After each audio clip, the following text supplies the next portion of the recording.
नमस्कार, मी सुवर्ण जोशी. संध्याकाळच्या 6च्या महाराष्ट्राच्या बातम्यांमध्ये आपल्या सगळ्यांचं स्वागत. सुरुवातच एका महत्त्वाच्या घडामोडीने करणार आहोत. मुख्यमंत्री उद्धव ठाकरे यांनी शिवसेनेच्या मंत्र्यांची तातडीची बैठक बोलावलेली आहे. मुख्यमंत्र्यांच्या वर्षा या शासकीय निवासस्थानी ही बैठक बोलावण्यात आली आहे. काही मंत्री ऑनलाईन तर काही मंत्री वर्षा बंगल्यावर स्वतः उपस्थित राहणार आहेत. मुख्यमंत्री उद्धव ठाकरे आणि पर्यटन मंत्री आदित्य ठाकरे वर्षावर दाखल झालेले आहेत. नगरविकास मंत्री एकनाथ शिंदे, परिवहन मंत्री अनिल परब, उच्च तंत्र शिक्षण मंत्री उदय सामंत बैठकीसाठी फिजिकली उपस्थित राहिलेले आहेत आणि काही लोक ही मीडियाच्या माध्यमातून म्हणजे व्हिडिओ कॉन्फरन्सिंगद्वारे या चर्चेत सहभागी होणार आहेत. आपण थेट जाऊया आमचे प्रतिनिधी उदय जाधव यांच्याशी बोलण्याकरता. उदय, किती वाजता ही बैठक सुरू होईल? कोण कोण आत्ता पोहोचलेलं आहे वर्षावर? काय अपडेट? सुवर्ण, वर्षावरती ही बैठक आता सुरू झालेली आहे. मुख्यमंत्री उद्धव ठाकरे यांच्या उपस्थितीमध्ये शिवसेनेच्या मंत्र्यांची ही महत्त्वाची बैठक सुरू झालेली आहे. या बैठकीला पर्यटन मंत्री आदित्य ठाकरे, नगरविकास मंत्री एकनाथ शिंदे, परिवहन मंत्री अनिल परब आणि त्याचबरोबर उच्च आणि तंत्र शिक्षण मंत्री उदय सामंत हे स्वतः उपस्थित आहेत. तर इतर शिवसेनेचे मंत्री हे त्यांच्या जिल्ह्यातून जिल्हाधिकारी कार्यालयाच्या मार्फत व्हिडिओ कॉन्फरन्सिंगद्वारे उपस्थित आहेत. या सर्वांची ही महत्त्वाची बैठक सुरू झालेली आहे. यामध्ये राज्यमंत्री देखील उपस्थित असणार आहेत आणि मुख्य म्हणजे शिवसेनेच्या मंत्र्यांचा एकूणच आढावा जो आहे तो घेतला जाणार आहे. सरकार स्थापन होऊन जवळपास आता 7 ते 7.5 महिने पूर्ण होत आलेले आहेत. या 7 ते 7.5 महिन्यामध्ये शिवसेनेच्या प्रत्येक मंत्र्याने त्यांच्या विभागामध्ये आणि त्यांच्या मंत्रालयांमध्ये काय काय कामं केलेली आहेत हे स्वतः मुख्यमंत्री म्हणून उद्धव ठाकरे आणि शिवसेना पक्षप्रमुख उद्धव ठाकरे हे तपासून बघत आहेत.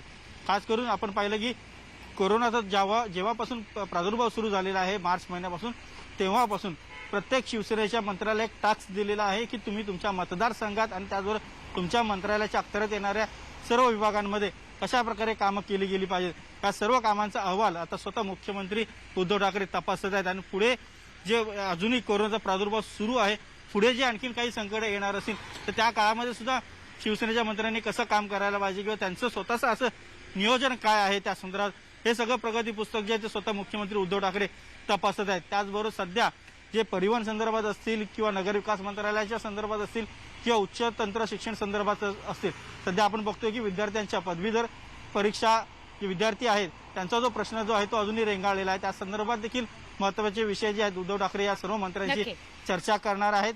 या चर्चेनंतर उद्धव ठाकरे या सर्व मंत्र्यांना नेमका काय आदेश देतात हे देखील आपल्याला पाहावं लागणार आहे. नक्की, आणि ते काय नेमका आदेश देतात हे बघण्यासाठी आम्ही पुन्हा एकदा तुझ्याशी संपर्क साधतो. तुर्तास धन्यवाद उदय माहिती दिल्याबद्दल.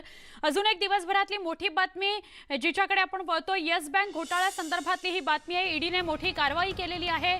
2200 कोटींची संपत्ती जप्त करण्यात आली आहे. राणा कपूर आणि त्याच्या कुटुंबियांची ही संपत्ती आहे. Mumbai, Pune, America, Australia, London इथली संपत्ती जप्त केली गेली आहे आणि साधारण त्याची किंमत 2200 कोटींच्या आसपास जाते. ती जप्त करण्यात आली आहे. राणा कपूर आणि त्याच्या कुटुंबियांची संपत्ती जप्त केली. ईडीनं ही मोठी कारवाई केलेली आहे. आमचे प्रतिनिधी विवेक गुप्ता यांच्याकडून अधिक माहिती आपण घेणार आहोत. विवेक, क्या बताएंगे इस बारे में? देखिए, आपको बताना चाहेंगे इस पूरे मामले में जो यस बैंक का बड़ा घोटाला हुआ था उसमें जांच एजेंसी ईडी ने एक बड़ी कार्रवाई करते हुए जो यस बैंक के जो पूर्व डायरेक्टर थे राणा कपूर और उनके परिवार वालों की तकरीबन 2200 करोड़ की से ज्यादा संपत्ति को जब्त किया है। ये संपत्ति में 12 फ्लैट हैं जो हिंदुस्तान में है और पुणे में एक बड़ी जमीन के साथ साथ न्यूयॉर्क, लंदन, ऑस्ट्रेलिया में भी जो बड़ी बड़ी प्रॉपर्टीज हैं उनको पूरी तरह से जब्त कर लिया गया और साथ ही साथ जो इस पूरे मामले में डीएचएलएफ के जो वो भी उसमें आरोपी थे उनकी भी प्रॉपर्टी को जब्त किया गया है और ईडी का मानना है कि इस पूरे मामले में वो कड़ी से कड़ी कार्रवाई करेगा और आने वाले दिनों में इस मामले में और भी जो आरोपी की जो प्रॉपर्टीज हैं और जो शेयर्स वो भी जब्त किए जा सकते हैं। जी विवेक, शुक्रिया इस जानकारी के लिए. गेल्या 8 दिवसांपासून पोलिसांना गुंगारा देत असलेला शिवसेनेचा माजी शहर प्रमुख मंगेश कढव याच्या अखेर नागपूर पोलिसांनी मुसक्या आवळलेल्या आहेत. त्याच्यावर खंडणी, धमकी, बेकायदा जमीन बळकावणे यासारखे गुन्हे दाखल आहेत. गेल्या काही दिवसांपासून तो फरार होता. त्याच्यावर 4 पोलीस ठाण्यांमध्ये गुन्हे दाखल आहेत. त्याच्या पत्नीचाही या गुन्ह्यांमध्ये समावेश असल्याने तिलाही पोलिसांनी ताब्यात घेतलेला आहे, अटक केलेला आहे. काल तिला कोर्टात हजर केलं जाणार होतं, त्यामुळे तिचा जामीन मिळवण्यासाठी तो नागपूरला आला होता. पोलिसांना याची माहिती मिळाल्यावर सापळा रचून त्याला अटक करण्यात आली. दरम्यान भाजपनं यावर शिवसेनेवर टीकास्त्र सोडलंय. सामनामधून आमच्यावर टीका करताना आपलं घर बघितलं पाहिजे अशी टीका भाजपचे प्रदेश प्रवक्ते गिरीश व्यास यांनी केली आहे. मिड डे मीलसाठी केंद्र सरकारनं दिलेला 200 कोटींचा निधी राज्य सरकारच्या शिक्षण विभागानं खर्चच केला नाही। कोरोनाच्या संकटात विद्यार्थ्यांना माध्यान्ह भोजन मिळावं यासाठी मार्च महिन्यात सुप्रीम कोर्टानं सुमोटोची दखल घेतली होती। त्यानंतर केंद्र सरकारनं 200 कोटींचा निधीही दिला होता। मार्चपासून शाळा जरी बंद असल्या तरी सुद्धा या सगळ्या विद्यार्थ्यांना माध्यान्ह भोजन मिळालं पाहिजे आणि ते त्यांच्या घरी पोहोचवलं गेलं पाहिजे अशा प्रकारे निर्देश दिले गेलेले होते, पण त्याचे पालन कुठेही झालेलं दिसत नाही। गेल्या 3-4 महिन्यांमध्ये 1 कोटीहून जास्त विद्यार्थी ज्यांना माध्यान्ह भोजनच मिळालेलं नाही। शिक्षण विभागातला हा निधी मिळाल्यानंतरही भोजनाचं टेंडर सुद्धा दिलं गेलं नाही। मार्च महिन्यात माध्यान्ह भोजनाची मुदत संपली, सरकारनं निविदा मागवल्या पण टेंडर दिलं गेलं नाही। परिणामी केंद्र सरकारने दिलेल्या निधीचा वापरच झाला नाही। शिक्षण विभागाच्या अनास्थेमुळे इतका मोठा निधी खर्च झाला नाही, विद्यार्थ्यांपर्यंत लहान मुलांपर्यंत माध्यान्ह भोजन पोहोचलं नाही। यूजीसीशी चर्चा करून विद्यापीठांच्या परीक्षा रद्द करण्याचा निर्णय घेतल्याची माहिती उच्चतंत्र शिक्षण मंत्री उदय सामंत यांनी दिली आहे। राज्यपाल आणि सर्व कुलगुरूंच्या सहमतीने परीक्षा रद्द करण्याचा निर्णय घेतल्याचं त्यांनी म्हटलंय। मात्र यूजीसीच्या निर्णयामुळे पुन्हा गोंधळ निर्माण झालेला आहे। विद्यापीठांच्या परीक्षेचा पेपर कोण सेट करणार असा सवाल त्यांनी उपस्थित केलाय। तसंच राज्याला परीक्षा घेणं शक्य नसल्याचं स्पष्टीकरण त्यांनी दिलंय। त्यामुळे महाविद्यालयाच्या अंतिम वर्षाच्या परीक्षांवरून गोंधळाची स्थिती निर्माण झाली आहे। आम्ही कुलगुरूंशी चर्चा केली नाही, आम्ही कुलगुरू महोदयांना कुठची गोष्ट विचारली नाही किंवा विचारत नाही। हा जो काय एक अपप्रचार केला जातोय हा चुकीचा आहे। माझ्या माहितीप्रमाणे माझ्या अध्यक्षतेखाली आणि राज्यमंत्री महोदयांच्या उपस्थितीमध्ये किमान या 6-7 महिन्यामध्ये 5 ते 6 वेळा विविध गोष्टींसाठी आम्ही कुलगुरू महोदयांची चर्चा केली, व्हीसीवर चर्चा केली आणि मागच्या आठवड्यापासून एक नवीन उपक्रम आम्ही सुरू केला आहे।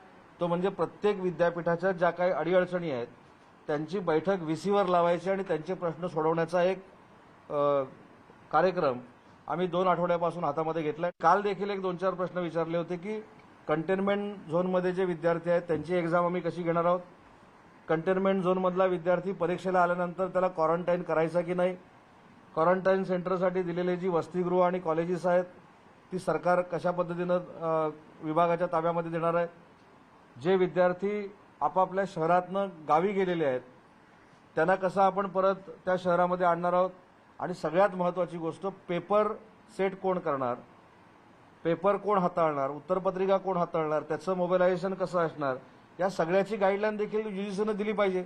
कारण जर अशा पद्धतीची परिस्थिती भयावह असताना आपण असं निर्णय घ्या म्हणून जे सांगतोय तर त्याच्यावर सोल्युशन देखील दिलं पाहिजे की शासनाची भूमिका ही प्रामाणिक भूमिका आहे।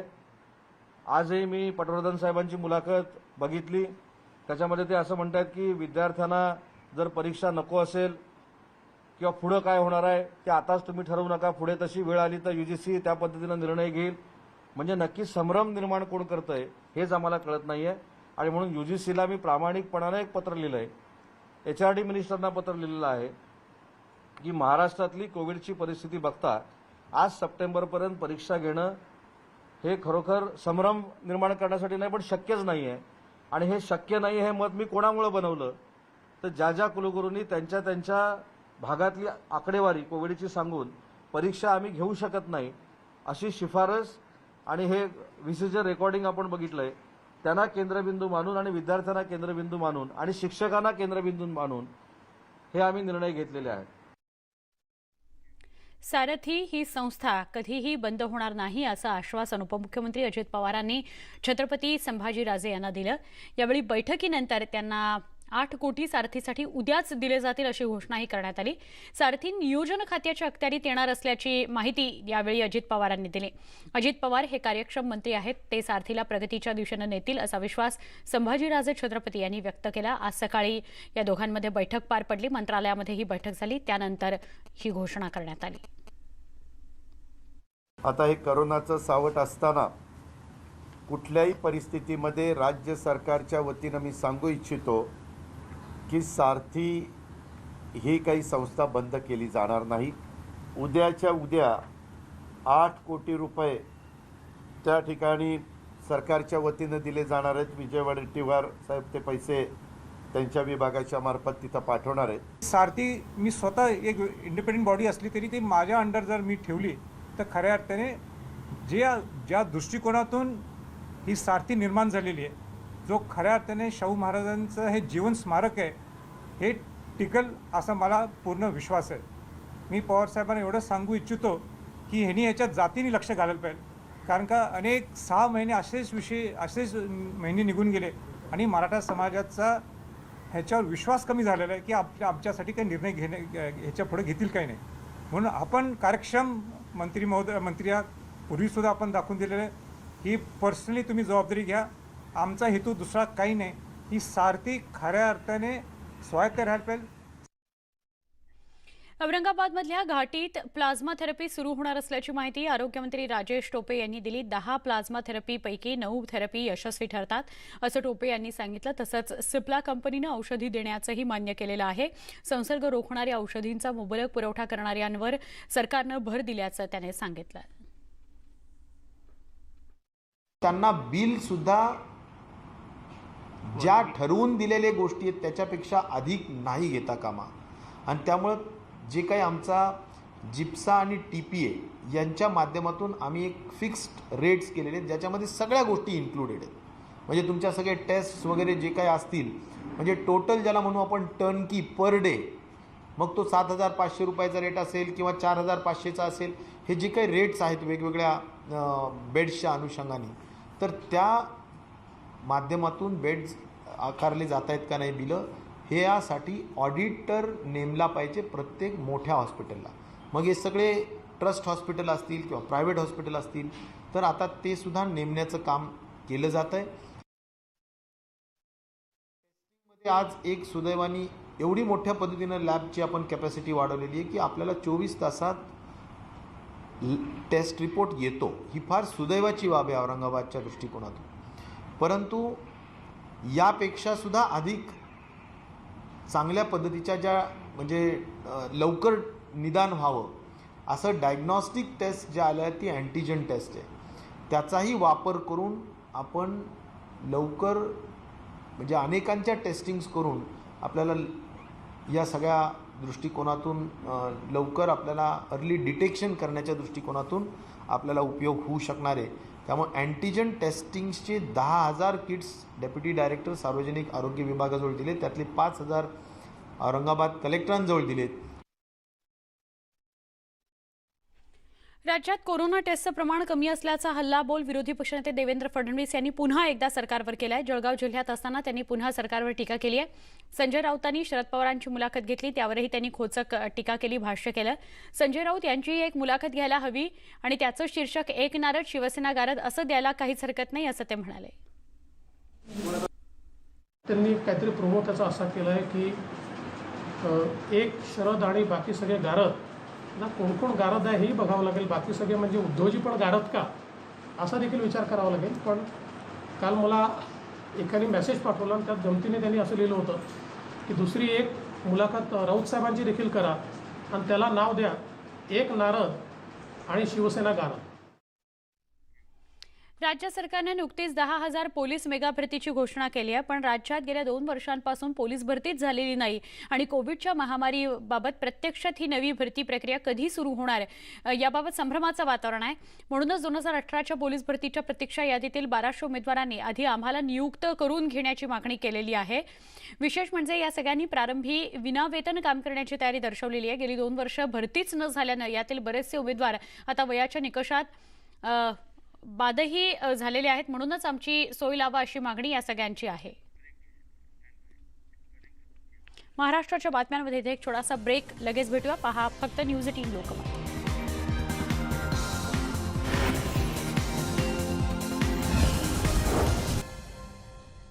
एक महत्त्वाची बातमी आहे. विकास दुबे उत्तर प्रदेश पोलिसांच्या ताब्यात आहे. MP पोलिसांनी दुबेला UP पोलिसांच्या ताब्यात दिलेलं आहे. विकास दुबे उज्जैनहून UPकडे रवाना झालेले, म्हणजे त्याला पोलीस घेऊन रवाना झालेले आहेत. हमसे उज्जैन से प्रतिनिधि विकास चौहान आपल्या सोबत आहेत. विकास जी, क्या बताएंगे इस बारे में? जी बिल्कुल, फिलहाल जो जानकारी मिली है उसके मुताबिक जो आरोपी है पूछताछ के लिए वीडियो कॉन्फ्रेंसिंग से लगातार प्रयास किए जा रहे हैं। साथ अभी जो अहम जानकारी मिल रही है उसके मुताबिक एक गाड़ी के माध्यम से एमपी पुलिस उसको लेकर रवाना होगी और यूपी के बॉर्डर तक छोड़ेगी, और यूपी पुलिस जब वहां बॉर्डर पर उसे रिसीव करेगी, कागजी कार्रवाई होगी, उसके बाद आरोपी जो है उसे वहां ले जाकर यूपी पुलिस अपनी हिरासत में लेकर कड़ी पूछताछ करेगी और प्रकरण से संबंधित सभी जानकारी जुटाई जाएगी। जी विकास जी, उसको अरेस्ट किया या फिर वो सरेंडर हुआ, इस बारे में बहुत सारी बातें हो रही है। आप इस बारे में कुछ कह पाएंगे, बता पाएंगे? बिल्कुल, सभी के पुलिस की थ्योरी पे भरोसा किया जाए तो पुलिस ने उसे गिरफ्तार किया है, और वहां पर मौजूद एक कर्मचारी को जब ये संदिग्ध लगा तो उसके इनपुट के लिहाज पर इसे गिरफ्तार किया गया।